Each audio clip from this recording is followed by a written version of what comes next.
I'm Justin Schenck, and you're listening to Awaken Nation with Brad Zales. A huge shift is taking place on planet Earth. People seem to be waking up.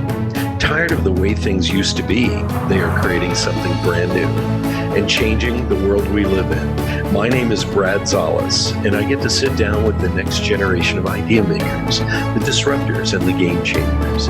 Everyday people, just like you and me, from all over, who are doing amazing things. Welcome to Awakened Nation. Hey everybody, I am excited to have my good friend Justin Schenck on today. You're going to get an earful of how life can sometimes happen by accident. Am I right, Justin? Yeah, man. I feel like I'm the accident that's happened over and over and over again. Thank goodness.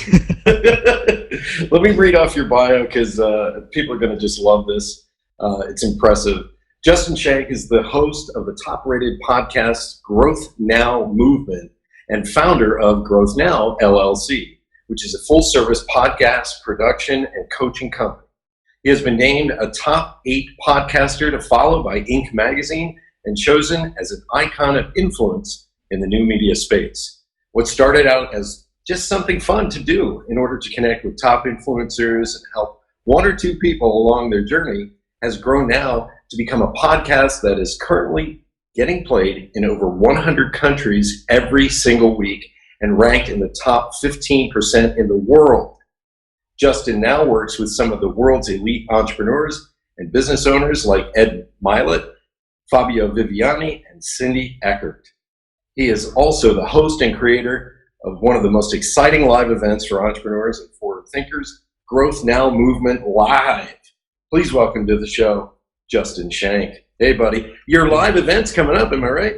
It is. So obviously when this releases, we're chatting about 6 weeks in advance, but when this releases, it'll be about a week or so before the event. And it has been a whirlwind, right? Like it's that whole accident.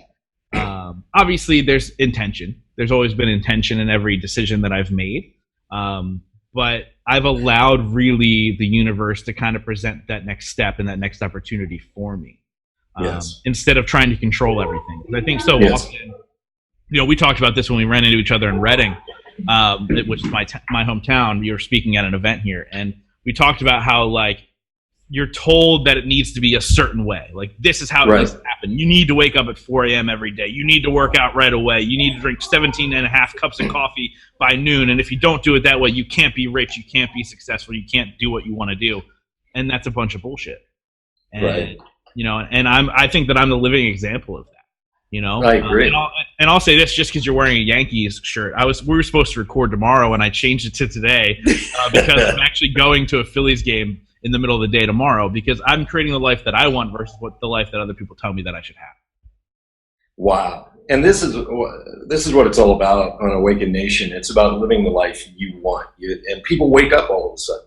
But I want to chat a little bit about how we connected. And anybody listening, it's really, don't ever count out that person you meet 15 years ago. And that's exactly what happened. I met Dove Barron 15 years ago. And I'm flying into Reading, Pennsylvania. My buddy, Tom Newmaster, which owns Force Packaging, he got me hired to come in for Berks County's big, meet and greet, have a guest speaker come in around the holidays. So flying in November, I'm putting all this stuff up on Instagram, being cool and hip with my social media. And Dove reaches out and he goes, "Hey, mate, are you going to be in Reading, Pennsylvania?" It's a horrible invitation of Dove, by the way. And he's like, you got to check out my friend Justin Schenck. He lives there. And I'm thinking, you got to be kidding. This is so cool. So all I did, we texted each other back and forth and met at the bar. And it's funny because I grew up in Lebanon, Pennsylvania, right up the road, right down the road from Reading, Pennsylvania. So to hear my accent being back at me is the best, by the way. We still say Shar and R. For those of you who don't know what that means, there will be translation in the notes later. But we met at the bar and we just sat down. We planned on having like just one drink and getting to know each other. And the conversation turned into like brothers. So, I mean, you opened up to me about your mom, and I talked to you about my mom's death. And we went into spirituality, podcasting, entrepreneurship, life, and this crazy boat ride. And we have to thank Dove for that. And then you turned me on to a beer that had some orange peel in it. And so we wound up with the second round, and it was a lot of fun. So it was. And, it's those, it's saying yes to things when you don't always necessarily like, oh, I'm going to go meet some dude who happens to be flying in, to speak at an event, and I'm going to get a beer. And not a lot of people would say yes to that because we're too busy or we're too whatever. And we would have stayed there probably for 3 more beers, but you had another meeting and I had another meeting too. But the reality is you have to say yes, then that's when life begins to happen, right? Like now you've been on my podcast, you're interviewing me on yours, we've become good friends, and we're going to be hanging out in Vegas hopefully here in a couple months. And, it's one of those things that like the universe is going to give you signs. And I'm going to sound real woo-woo, and I'm not over the top woo-woo, but it's a big part of my life. I believe in energy. I believe in, manifestation. I believe in all that stuff. But when you start to say yes to the things that the universe is presenting to you, that's when opportunity happens, right? And when I look at something like, okay, I started this podcast that I have 3 years ago, a little over 3 years ago now, and I had no idea what the hell I was doing. 0% of me was like, oh yeah, I know what to do. I bought like a $50 course online, which taught me how to buy a microphone and how to edit something. And I just started, and I was like, I don't really know what this is supposed to be. And the original idea, you had kind of alluded to our mother's deaths, and the original idea for the podcast was supposed to be an entrepreneurial podcast because again, I was living in that world of like, this is how I need to live my life. Let me learn how to do it, X's and O's style. And so it was supposed to be an entrepreneurial podcast. I had a co-host, and I was actually up in Cape Cod, Massachusetts, about 5 months before the launch of the show, and I was with my then soon-to-be co-host, and we were recording like the intro. We were messing around with some things and playing with the microphone that we just bought, and just like starting to record certain things for the show. And then I got that text message that nobody wants to get, and it was, the doctor says you need to come. And what was at the end of that then 7.5 hour drive was my mom intubated on machines in the hospital, breathing her last breaths. Wow. And that completely shifted my entire perspective about life. And if you listen to the early episodes of my podcast, I don't recommend it, but if you do, you notice that my part is very much like self-development, self-love, overcoming adversity. How do I find happiness? And then my co-host was talking about business. So it was kind of like a mixed bag, but like I had this insane draw to how do I create a life where I'm happy? Because my mom wasn't happy. She had a 20-year opioid addiction, which ended up taking her life. So that was the end of the 20-year opioid addiction. And I looked at it and went, it wasn't because she's an addict. It wasn't because she needed AA. It's because she hated herself. So how do we create the idea like that it doesn't matter where you come from? What matters are the choices we make today to create a better tomorrow. And that was just me leaning into what the universe was telling me I needed to talk about. And now it's become what it is now, which is a live event, which people are coming from 13 states in Canada to attend, which is unreal. Wow. That's incredible. I mean, just to see the growth and what snaps people awake, I hate to say it, it's never a gentle nudge, almost. It's always that slap in the face. And my mother, my mother died as well. So I think that we bonded over that. But getting back to you, the power of that shift, it's at your core. That's the key. And I also, used to talk about being an entrepreneur and all this, but we want to do something greater, something better, something new. Am I right? Yeah. I mean, I think that, as an entrepreneur, that's all I focus on. Is like, how do I continue to get better? How do I provide better material? How do I provide that message for somebody? How do I create the next thing that's going to, at least for me, what resonates with me is affecting other people in a positive way. And so how do I create that next big thing, right? And so that's kind of the intention and what I live in. And then people started saying to me like, dude, you're speaking at a lot of events, you know about events, like, why don't you just go create that? And people kept saying that, and I was like, I don't know if I'm ready for that. Like, it's a huge undertaking, like tens of thousands of dollars to put this thing on. And, I wasn't sure, but finally I woke up one day and I said, all right, I think I'm going to do this. And so here's the crazy part about this whole entire thing. I was so unsure about doing this event. I didn't know what kind of speakers I could bring in, even though I have really cool friends because of the podcast. I didn't know what I was going to put together. And the morning I woke up and I said, okay, today I'm going to do this. I don't know what it looks like, but I'm going to do it. I've decided I'm doing Growth on Movement Live. That's what's going to happen. And I went on Instagram and I started following like one or two people back that I had noticed that were kind of engaging. They would comment or like a lot or whatever. And I followed this one girl back, and I'm not kidding. 30 seconds later, she messaged me. And she's like, oh my God, I love your podcast. Thank you so much for following me. Really random question. Do you know of any events where I can go to and connect with like-minded people that are happening? How wild is that, dude? As the Yiddish say, kismet. Dude, I was just like, okay, now I have no other excuse now. Right. I have no other excuse. And, you know, my speaker lineup are people like Fabio Viviani from America's Top Chef, Albie Manzo from Real Housewives of New Jersey, international best-selling author Sarah Centrella. It's just a crazy lineup of speakers that are coming to Reading, Pennsylvania, which you know is not an easy place to get to. You fly in, then it's an hour, and then so on and so on. But it's always having that desire to create something with an impact, to create something new, and to continue to move forward because, you know, there's no looking back. Like Gary Vee, which you and I talked about him, but Gary Vee talks about you can't look back, it just hurts your neck. Like there's no reason to, right? And so do I miss my mom every day? Yeah. You know, but I think that in our hard times, we have to find why that happened for us. Because I'm a big believer that life is happening for us and not to us, you know, which is the opposite of that victim mentality. Do I think that my mom's purpose in life was to die in the manner that she did so I can create a podcast and a live event? No. But I believe when bad things happen, we have to look at it and we go, okay, what can I create from this to do good in the world? And then that's an opportunity for a business. That's an opportunity for growth. That's an opportunity to impact as many lives as you possibly can. Man, I hope people were taking notes because you said a mouthful with that. I want to ask you though, and this will go a little bit deeper, and that is this. When you're going through the tough times, the hard times, and you're sitting there and you're crying in private, what keeps you going, man? You know, what keeps that rudder heading true north for you? You know, that's an interesting question for me because part of this journey for me when my mom died, and I use that not that was the only tough part of my life. It's just the lowest point in my life. But when she died, I went on a 3-month bender where I was blackout drunk 6 nights a week. Mm-hmm. And I believe that it's okay to lose control every once in a while. It's okay for that rudder to start spinning and you doing a 360, as long as you can get yourself back into the right direction. And so for me, like, I'm human, man. Like, just because I have a self-development podcast that's ranked so high in the world doesn't mean I'm the self-development guru. I'm definitely not the guy you should call and be like, hey, what do I do? I'd be like, go get a drink with a buddy.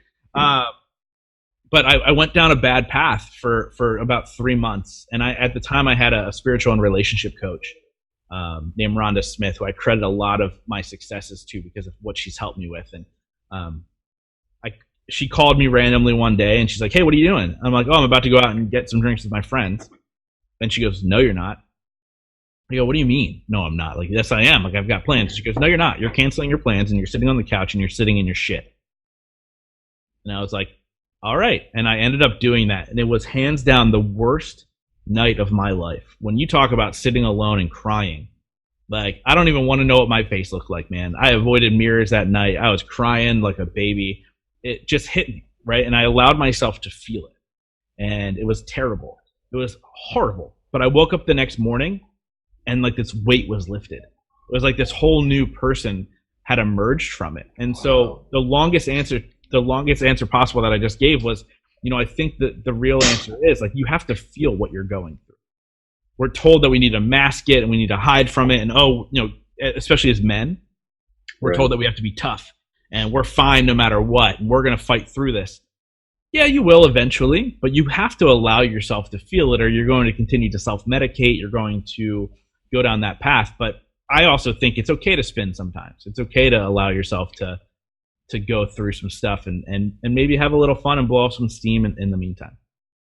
Wow. I love that you have self-compassion for that. And a lot of men, I think that's where the root of alcoholism actually comes from, is well, let's go have drinks instead of dealing with this. And I've never, I grew up in a long line of alcoholics, and we owned a bar. And I might be the first generation to break away from that a little bit. And it was that simple truth: face your shit. Yeah. And I have a system.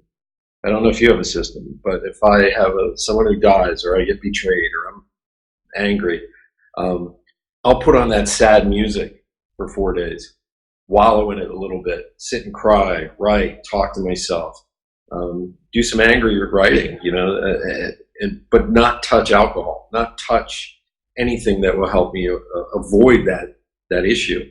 And I found, it took me a long time to get there, as I'm sure it did with you, to realize it's easier to do it that way. Face it, feel it, go as deep as possible. I did that with my dad's death. And I think it was probably about 3 months later, I got some great news, and I went to reach for the phone to call him. And I realized he was gone. And looked at my wife. I got a little teary-eyed, and I said, my dad would have loved this info right now. But I wasn't traumatized by it in the moment, simply because I dealt with it. And it's for anybody listening, I hope you're getting some life lessons here, because it's okay to fuck up. It's okay to just sit there. We're living in this perfect world where every movie and TV show shows the hero winning at the end, and the big house, and the picket fence, and the perfect wife, and the car, and all this nonsense. And it's really not that. It's not that. And I think you definitely are the first of the generations to deal head on with your stuff.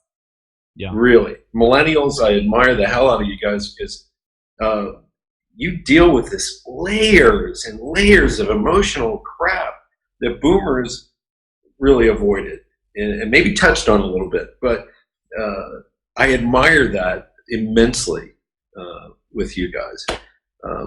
So thank you. Thank you so much for sharing that on the show today. And moving on, as your relationship shifts with that parent once they're gone, because now it's a mental shift. It's a relationship. Maybe you have a dream one night, or you're just talking to yourself, and you're going, I wonder what my mom would think about this.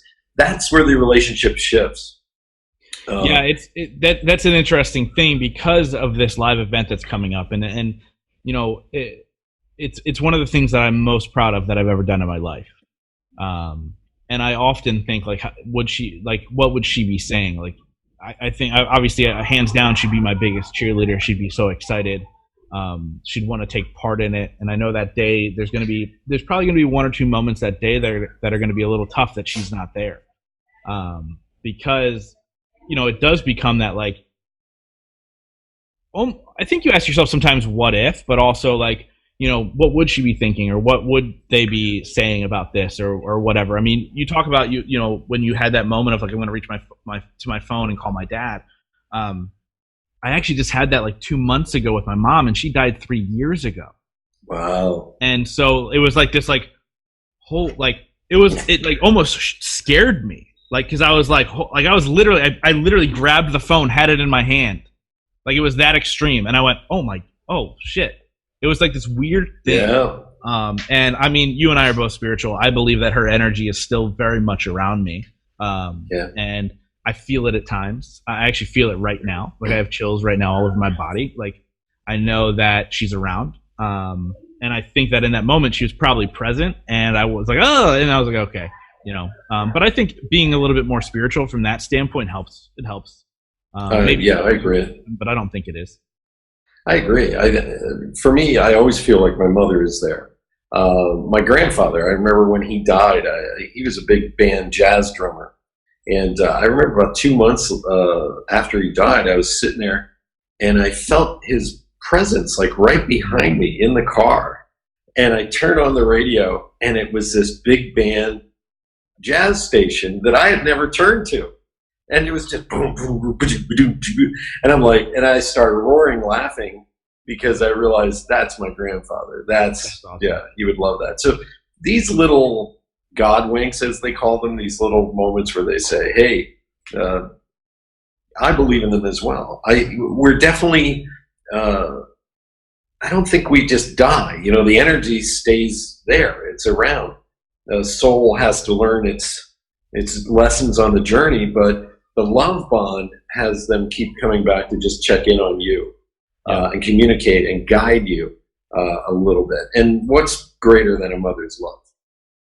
It's unmatched, I think. And, and I feel like here's how you can also kind of shift perspectives, right? We talk about gratitude a lot in this space. I'm grateful that I had 30 years with her. There's a lot of kids who don't ever meet their mom. There's a lot of kids who, are 12, 13, 11 years old when their mom passed away. I'm glad that I got to adulthood and was able to have adult conversations with my mom. I think that kind of lends to, okay, what would she be like? Versus if she died when I was 11, that's a different conversation. Like, I don't know how she would have been with me as an adult. So I'm grateful for that, for sure. My relationship with my mom's a little bit different because she did have the addiction issues. I started taking care of her at 19, helping her pay bills and so on and so forth. But she was my best friend, man. Like, even though she couldn't handle her own stuff, she was my rock. She was the person I could phone and call and say, hey, I'm going through this. What do I do? A question people ask a lot in the podcast space is like, what's the best advice you've ever received? And mine was from my mom. And what happened was I used to own a company where I did seminars and expos. Go figure why I'm doing it again. And it failed. It ended up failing miserably. Like, it did well for about 2 years and then nosedive, and I lost everything in one shot. And I called her and I was like, we decided not to pursue it anymore. And she goes, Justin, you know that you have the skills it takes to be successful. She's like, just keep your head up and keep moving in the right direction. And it sounds so cliche. Of course my mom would say that stuff, right? It's super nice. Like, you're great, blah, blah, blah. But it was keep heading in the right direction. I realized that it's not about the end result. Like, it's about just being in the right direction, being in your intention and heading in towards what it is you're supposed to be. And I just recently started saying that the goal for everybody should be happiness, because at the end of the day, we're all chasing the same thing, and that's death. Right. Wow. And so I don't care. Like, if your goal is $1 million, here's what's going to happen. Here's a spoiler for all of you guys trying to reach $1 million. You're going to reach $1 million, and you're going to go, how do I get 10 million? There's no end. When it's goals like that, there's no end. Yeah. So, like, for instance, growth. I'll use myself. I'm the same way. Growth Now Movement Live. My goal this year is 150 people. I'm 24 tickets away from sellout. I will hit 150 people. I'm going to celebrate the 150 when I get there, and then I'm going to go, how do I get 300 there next year? There's no end to any of this. So why not just enjoy the journey? Like, I wake up happy every fucking day. And I don't care if it's yesterday I failed. I don't care if something didn't go right. I don't care if I didn't hit my goals. I'm happy. And that's all that matters, because at the end, we're all just going to die. Wow.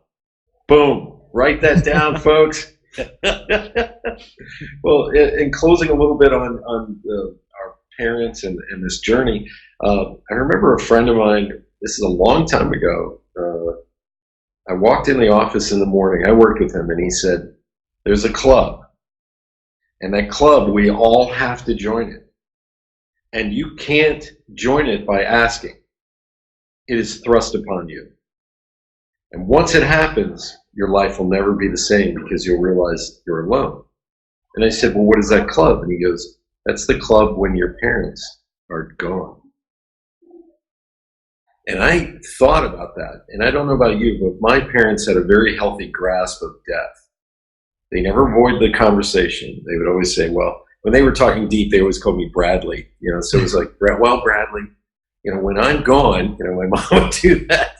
Or my dad is like, I'm preparing you. My dad, obviously, I'm preparing you for when I'm not around. Okay, so shut the hell up. Get your work clothes on. We're going outside to make a memory. And I think how we face that, it truly is, we are the carriers of that torch of our parents as we leave. And you said something very profound. This is what I love. Although your mother had this opioid addiction, although she was your rock, she was your friend, and she gave you the very best advice. And we do that, don't we? We can give better advice to our friends. than we can for ourselves. Yeah, dude. Oh God, I think I'm a great example of that. Like, you have to think about what I do and what you're beginning to do with this podcast. Like, every week I have a solo episode. I have a solo episode and I have an interview episode. In the interview episode, I also give my own wisdom, but then also in the solo episode, it's just me being like, yo, here's what you need to do this. And there's all these things of advice, like the 5 steps to overcome stress. And I think I just recently did something like that. It's a lesson to me, man. I'm talking to myself. Like, a lot of what I cover on the show are things that I need. And so when I look at this world of influencers, but for those listening, I use those quote fingers. In the influencers, right? Giant laser. Yeah. Yeah, exactly. They're not all of them, but there's a lot of them who are just frauds, and they pretend they're living this perfect life just so you can pay them a lot of money to learn from them. The reality is that's not true, because I know a lot of them personally. But for me, I'm not that person. I'm not perfect. I haven't hit the $1 million mark yet. I haven't hit my fitness goals. I haven't found the perfect relationship. I haven't done those things. I'm on the journey with everybody else. I just want to simply be the catalyst for the conversation. And so when you hear me having the conversations that I have, like, you'll notice on my show, like, all of a sudden there's a bunch of like relationship experts, and then there's a bunch of like fitness experts. It's because, like, I'm trying to learn. I'm just trying to be the catalyst for this conversation.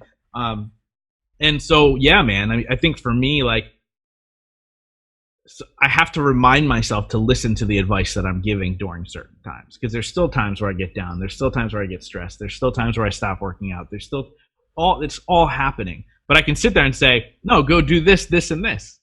Right? Or even from a business standpoint. I just said to one of my clients recently, I'm like, you got to post on Instagram every single day if you want to grow a following. I literally said that. And then I went, oh shit, I haven't been doing that. Because it's easy to give advice, but not necessarily do. It's about the doing. And as long as you get some of the doing right, life's going to be okay. Yeah, I would agree.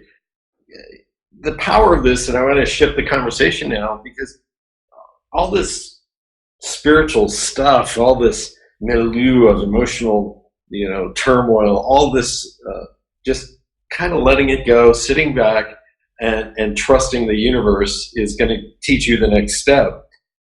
Take us on the journey now of allowing business to happen. This is going to drive my parents' generation up a wall. How do you let business happen in this day and age? Number one, I have a theory that within my lifetime, sales will be obsolete. I think in my lifetime, outreach sales will be obsolete. Not the fact that you can't have the conversation and have to sell the person on the back end. It's the outreach sales that will be obsolete. The cold calling, so on and so forth. I think you're starting to see that now. Right. That's my business model. I get at least one new client every single month, and I haven't made a sales call in 10 months. And so I just allow it to happen. And no, so here's how it sounds woo-woo.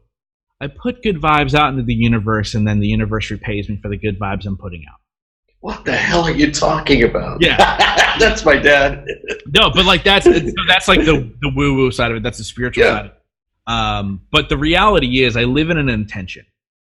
And my intention is to make the largest impact I can possibly make. Now I know what I need to make that impact. That's clients. That's more listeners. That's more, that's more people coming to my live events. That's however else you want to stack that up, right? And so when I'm living in intention, my day-to-day action creates what I need on the back end. It doesn't look like anything else because I'm just living my life in that intention 24/7, right? Right. Well, all my social media posts are about selling tickets to my event or whatever. Every conversation I have is adding value. And so as long as I add value, it'll come back around. And I had to stop. When I first got asked this question, when I said, yeah, it's just happening, somebody was like, how? I didn't really know because I was just doing it. I was just taking the action that I needed to take. And so as far as like my business just growing on its own, it seems like that's happening even for me sometimes where I'm like, oh my God, this is crazy, right? But it's really about living in intention every day. And it's happened quickly for me. I mean, when I met you from 3 months prior, I 10x'd my business in 3 months.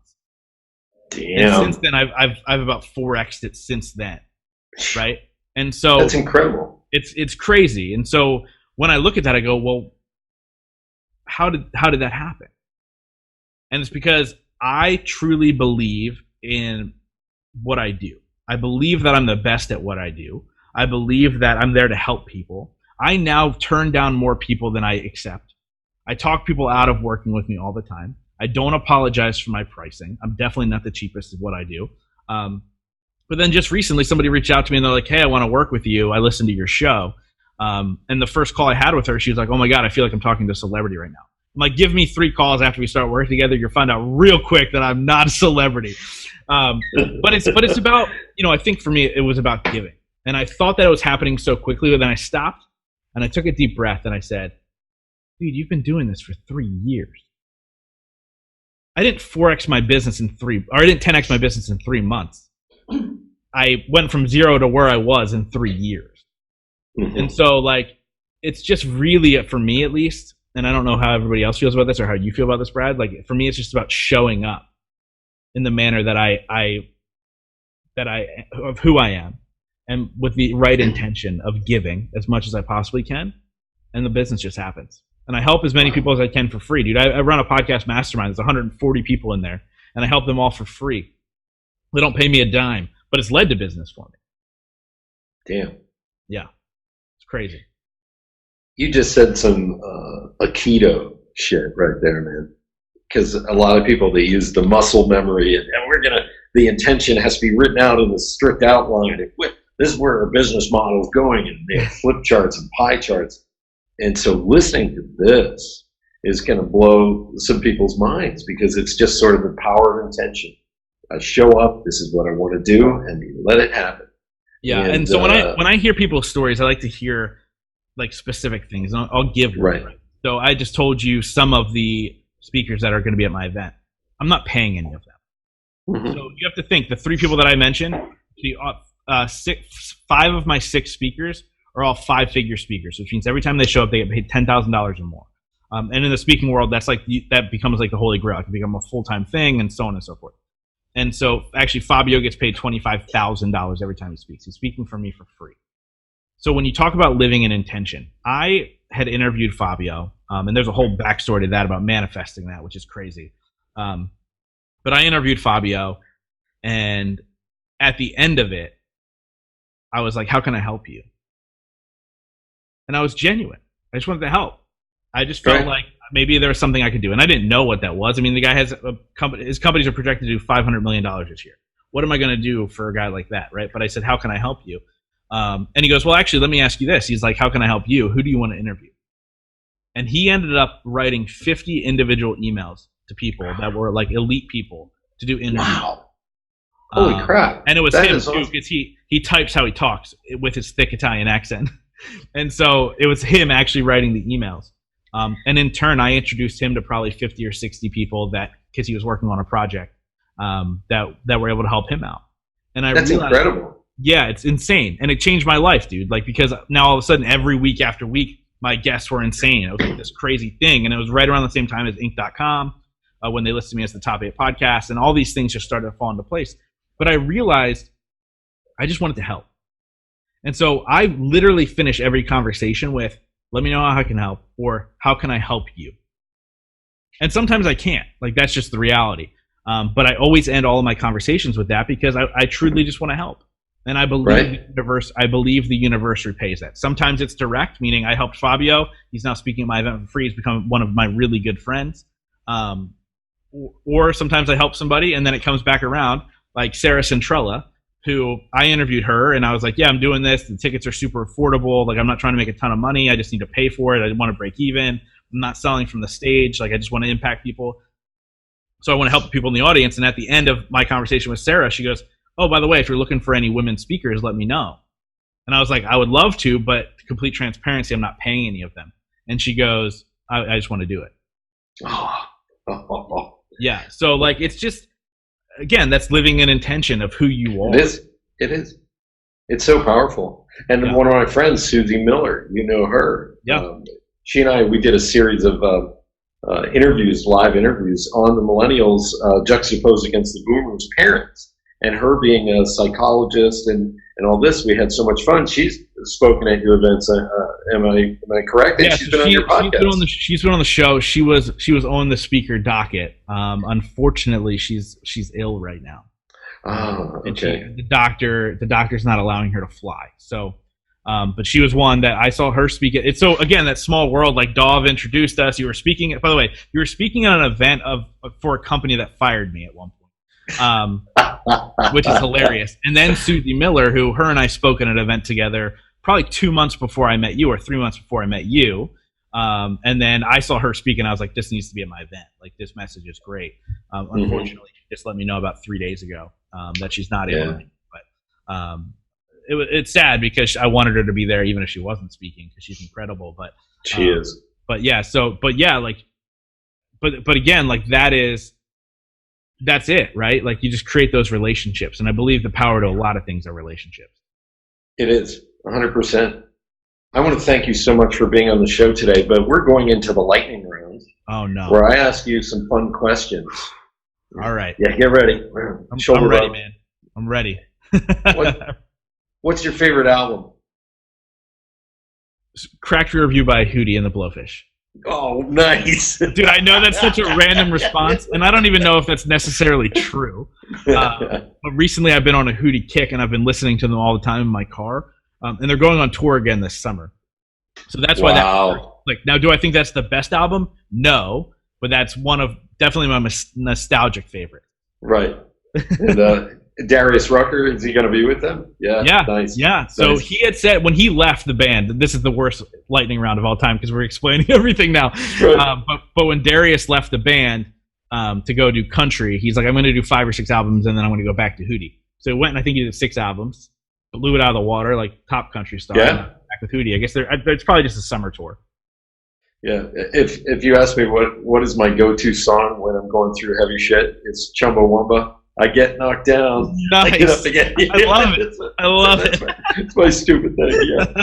So much for the lightning round. This is what happens when you get older. Second question, I'm going to ask you, what was like your favorite cartoon or book or thing when you were growing up as a kid? My favorite cartoon, hands down, was G.I. Joe. Nice. Obsessed with G.I. Joe when I was a kid. I wasn't a big reader as a kid. I've gotten a little bit better as I became an adult, but G.I. Joe is my favorite show. Nice. Excellent. And last question, what's your favorite food? Pizza. I'm nice. By the way, I'm the pickiest eater of all time, dude. Like, people, like, when I'm dating girls and stuff, they're like, let's go get sushi. I'm like, you can get sushi, I'll meet you afterwards. I'm an American food type of kid, even though pizza's Italian. But I would say pizza. Nice. Well, I don't know if you were following me on Facebook, but last night I made pork and sauerkraut. But I used the kielbasa sausage. Nice. I go, I can't get out of Pennsylvania, baby. I'm out here in Vegas making pork and sauerkraut. I love pork and sauerkraut. I love sausage and sauerkraut. That's the German in me. So I'm not an overly picky eater. But if you gave me a choice of a burger or some like fancy thing, I'm going to choose the burger. That's funny. I got to tell you a quick story before we sign off. I'm out here in Las Vegas. I go to one of the buffets. My nephew takes me there, and they had pork and sauerkraut and mashed potatoes. It was like Pennsylvania right there. So the chef comes out, big, tall, black guy, cool as hell, chef uniform on. I go, dude, who made this? I'm from Pennsylvania. He goes, I did. He's from Reading, Pennsylvania. Get out of here. I'll drag you over there. When you get here, I'll take you over. You'll meet him. That is amazing. That's so great because small world. And he's still cooking the PA food out there. I love it. But that's why Vegas is so cool, because you guys get like the melting pot of the United States into Vegas, and you get everything. Oh, it's incredible out here. I mean, living in New York and my wife being from Haiti, all the different food types and the choices and everything. And I was worried when I come out here that it wouldn't be diverse enough or we wouldn't have those cool things. Filipino restaurants, Mongolian restaurants, Japanese.